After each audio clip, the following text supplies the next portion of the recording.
I'm joined today by Professor Winnifred Louis from the University of Queensland. It's a pleasure to have you here. I'm dying to have this conversation with you. But before we jump in, could you just introduce yourself to the audience and give us a little bit of background? Sure. Well, my name's Winnifred Louis. As you said, I'm a professor of psychology at the University of Queensland. Come from Canada originally, as you can hear from my accent, but I've been in Yay! Australia for 20 years. Yeah. And I study decision making and how people make choices and effective activism.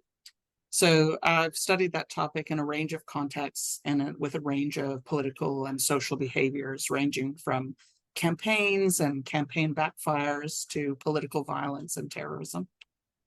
It's fascinating. And I came across your work when I was looking up the psychology of activism, and I literally sort of typed that in. And the first thing that popped up was a video that is on YouTube that people can find, and you go into your models of working and activism, which is fascinating, and also your book, The Psychology of Activism, which made it super easy to find, which is just for everybody a fascinating read if in terms of social psychology and looking at these sorts of things, because I don't think people really understand the dynamics of how messages flow through society sometimes. And that's why we're here today and what we want to talk about, because what I have experienced over the years, and also recently, and with the Awareness Day and the SiblingsToo podcast and other things that I do, I'm often asked, and this is what we're going to talk about, if sibling sexual abuse was such a big deal and caused so much problem and just,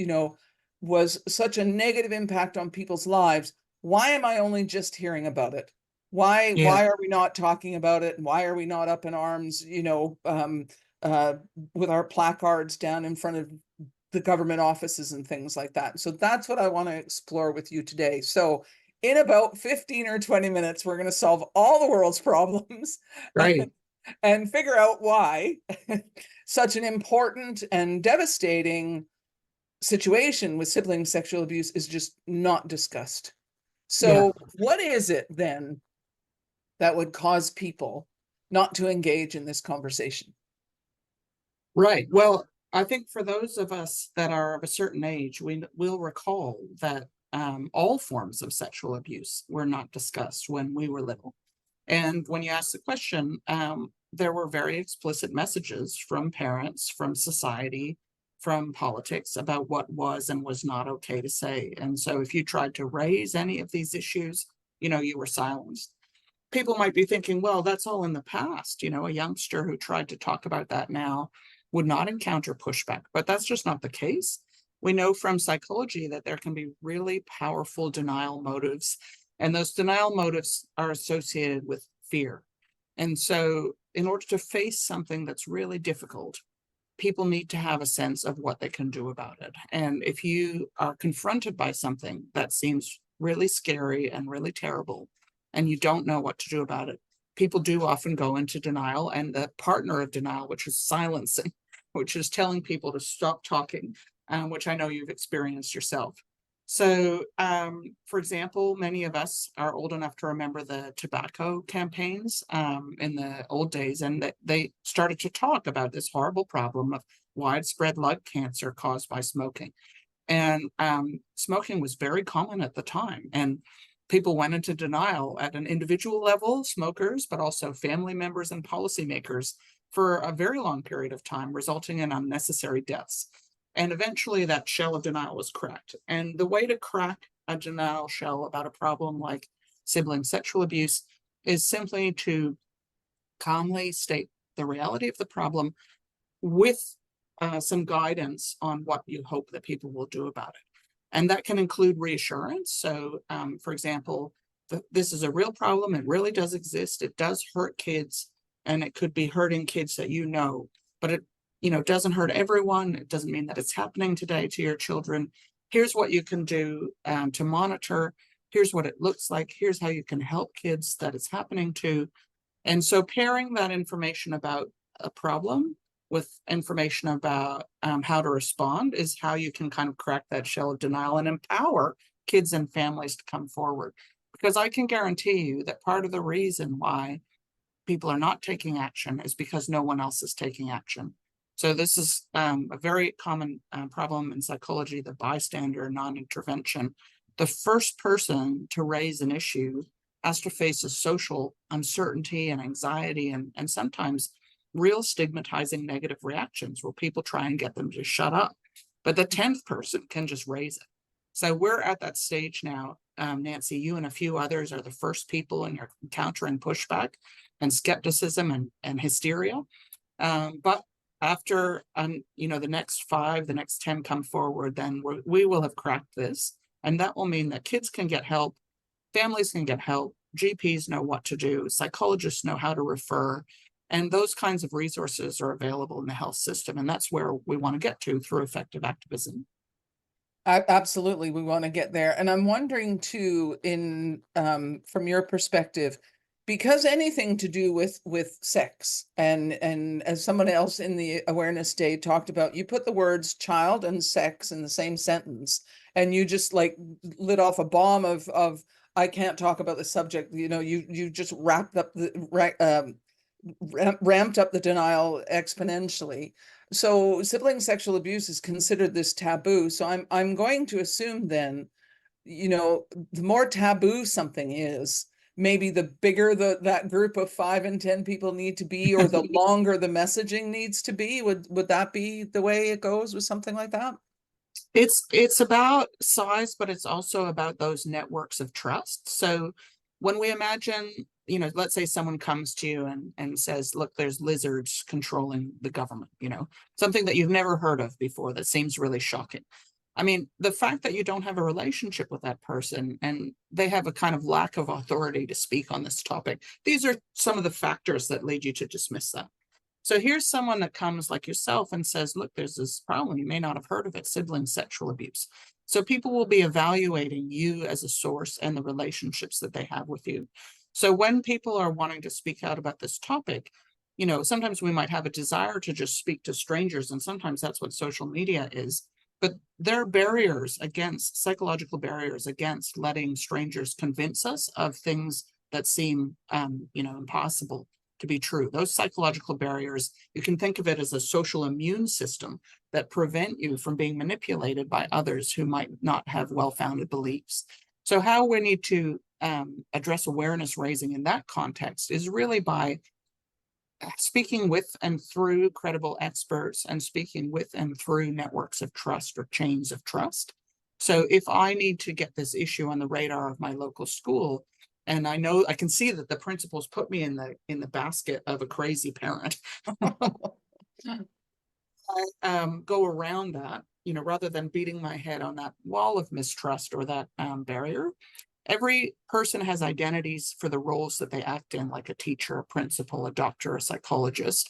And those identities have norms or social rules that are shaping how they act. And so, for example, if a professional body issues a guideline that a GP who sees this type of behavior should raise the topic of sexual abuse with the parent and sibling sexual abuse, then they will do it. So thinking about those networks of trust, thinking about those identities and norms.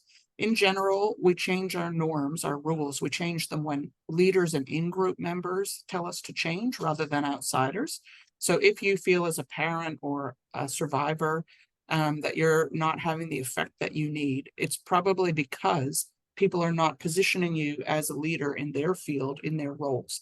And so you can think, okay, right, well, I can see that this conversation is going nowhere fast, but I could try and get other parents to speak out, or I could try and get one principal or one professional body.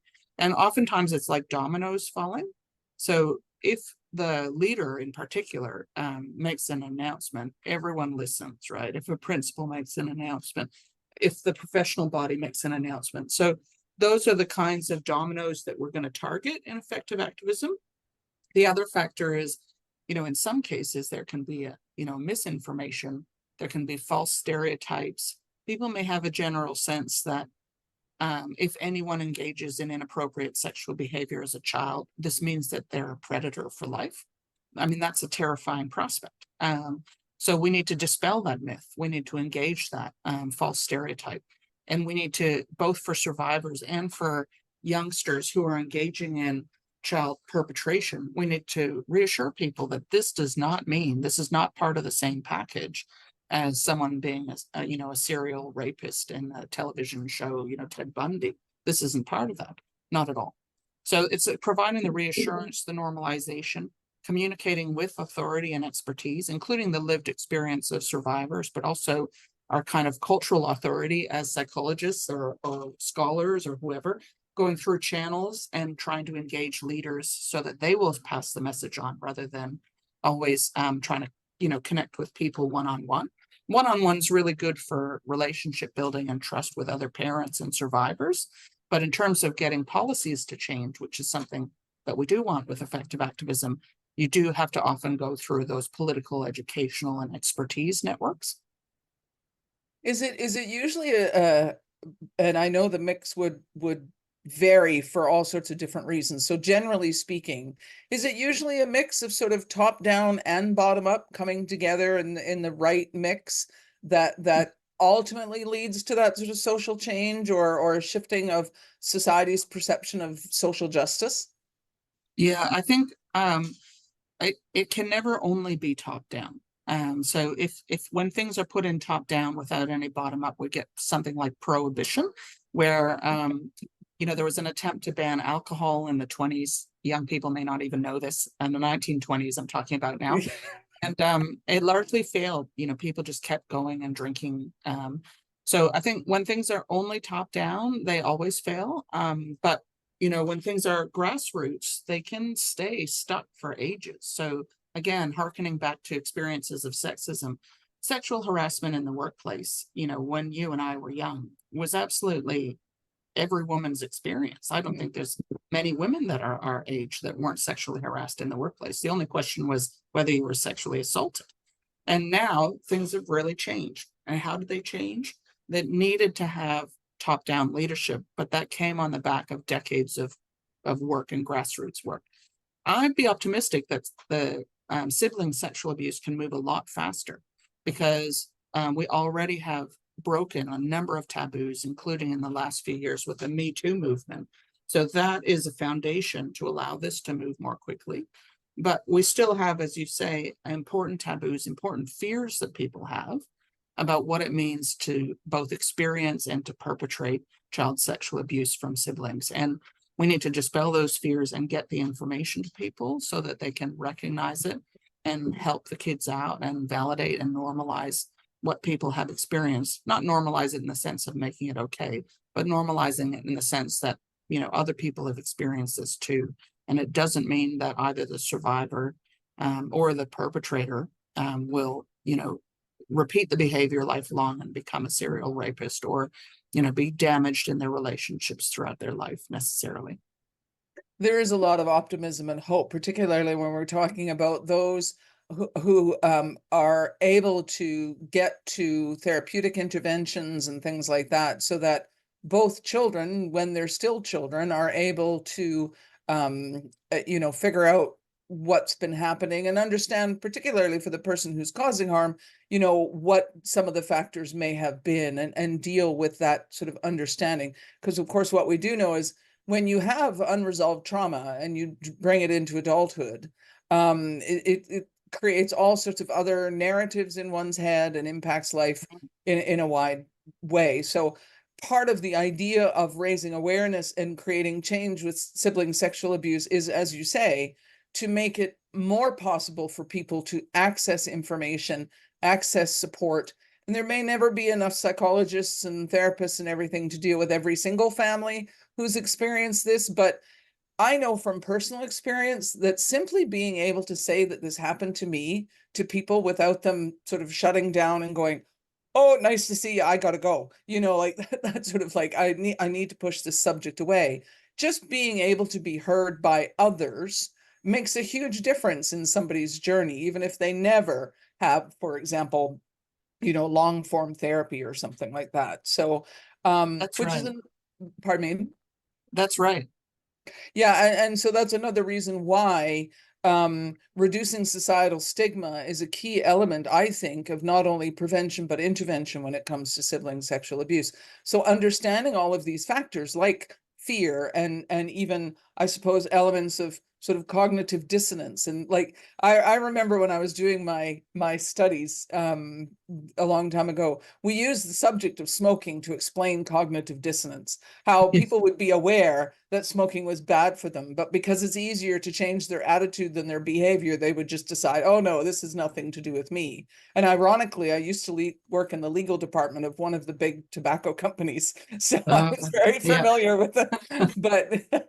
But I think it's really important, and why we're having this conversation, that we are able to look at sort of where does society play a level of responsibility here in this whole conversation about sibling yeah, sexual abuse. And I know for myself, I've been rather simplistic in my thinking that, you know, if we can get media to jump on this thing, then it's going to turn into some, you know, fast growing movement. It may do. And that's one of the reasons why it's named SiblingsToo, TOO, sort of as a nod of my head to the Me Too movement.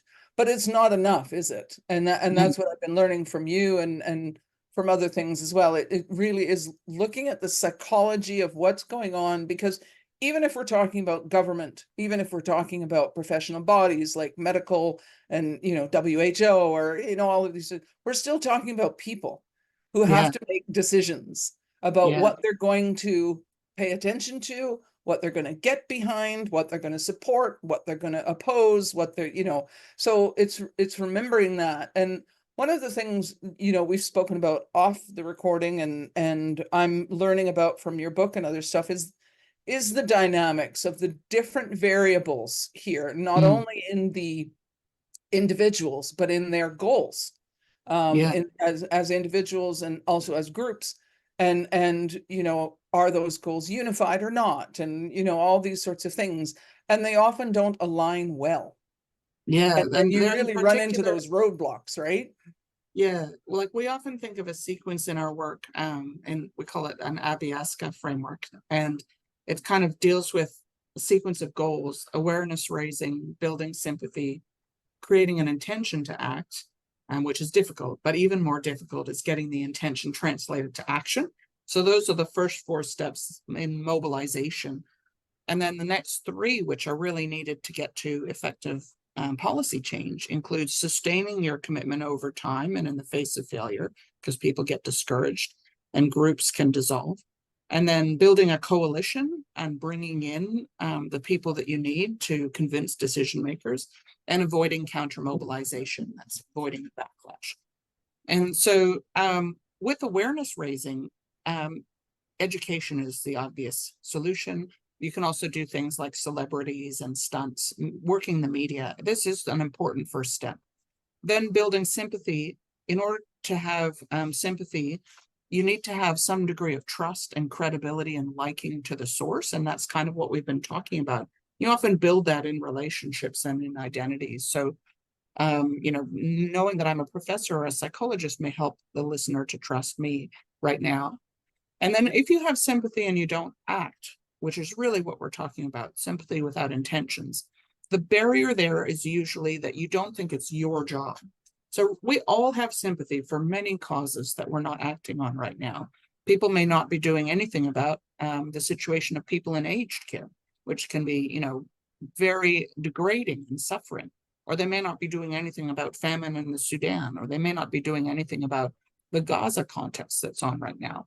So there are many contexts where we have sympathy and we don't act. And so if as advocates and activists for a cause, we want to push that cause onto the radar of people and get them to put it on their list of things to do personally, we face a challenge.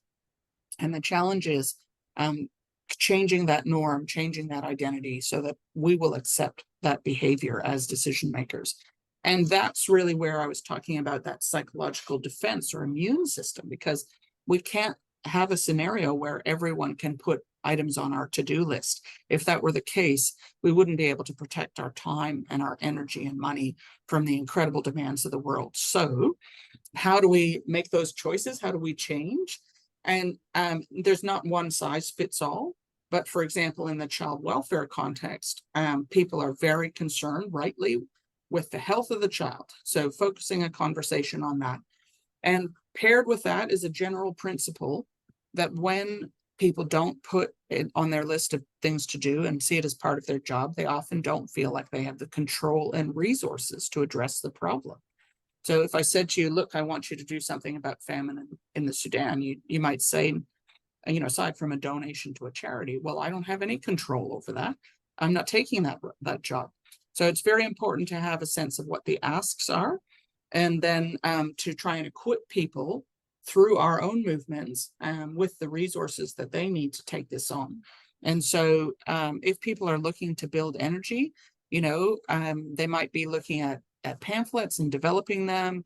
They might be looking at white papers and position papers for professional organizations.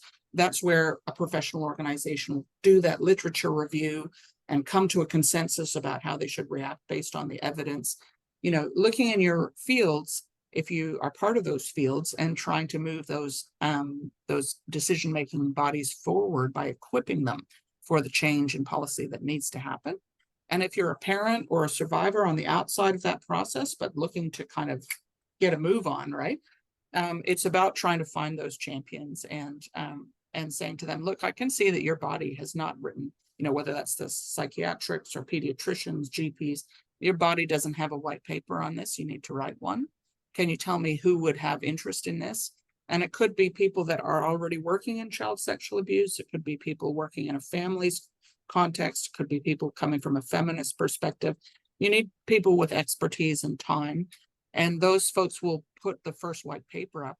And already when we have those resources around the world, a great thing for a family group to do would be to email that to the local body. So it'd be like, look, the New Zealand group here has this fabulous white paper position statement with recommendations. I wonder if you would look at this, put this on the agenda for your next meeting to look at it and consider either adopting it wholesale or developing your own paper. So it's that kind of very concrete steps. Once you have awareness and sympathy, if you can see that they're not acting, then asking them, what are the barriers? Do you have a lack of control is one option, or just thinking, I may be able to help you. Here's a pamphlet, here's a statement, here's a flyer. This is what we want you to do.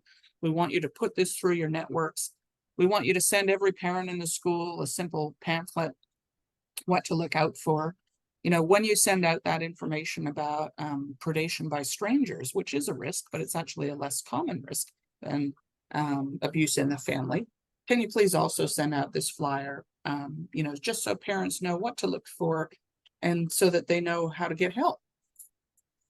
One of the things that you mentioned in your model and that I took away when we were talking before and when I was reading is that the idea of sort of building awareness and creating those intentions and all of that sort of stuff is great. But the real secret to the sauce, as it were, is when you create that when you have what you frame as persisting to power, or this idea that your group can sustain itself over time, despite the ups and downs of what needs to happen.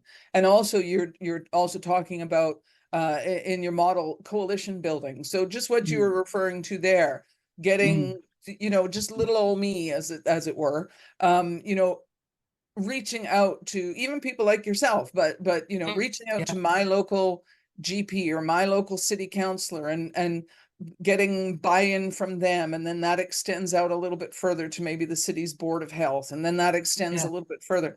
And it is a slow process potentially, right? And I think it was you, I'm pretty sure it was you, and I don't want to mention names, but there was all of a sudden with certain climate related stuff, there was just this, all of a sudden it seemed to explode. And it seemed to point to one person's actions. And I sort of mentioned that to you. And your response, if I'm not mistaken, was along the lines of, there was a hell of a lot of stuff that happened long before that one person shot it through the roof. And I'm not sure if you're familiar with the book, The Tipping Point, but it sort of aligns with that idea. There's a lot of stuff that goes on. And then maybe if you're really lucky, somebody picks up the message and runs with it. But it is that ability to define one's intentions, or get all those things defined, identify, as you say, the idea of, particularly if you're aware in a subject like this, that people need a sense of control and there are things that they can do, even as you're saying, like, here's a pamphlet, send it to your school board. It doesn't have to Yeah, be a big miraculous, like full media thing, but it's just taking those actions, but then being able to sustain that over time, because that's right. it's going to fizzle out, Yeah, particularly if it is impacted by opponents. Like there aren't really opponents in this conversation other than the more societal apathy kind of opponent, yeah, let's not rock the boat, let's keep status quo the way it is. But I think that's a really important thing to remember, that if you're going to bite this thing off and try and get somewhere and create change, it has to be over a period of time, and you must do it in association with other people.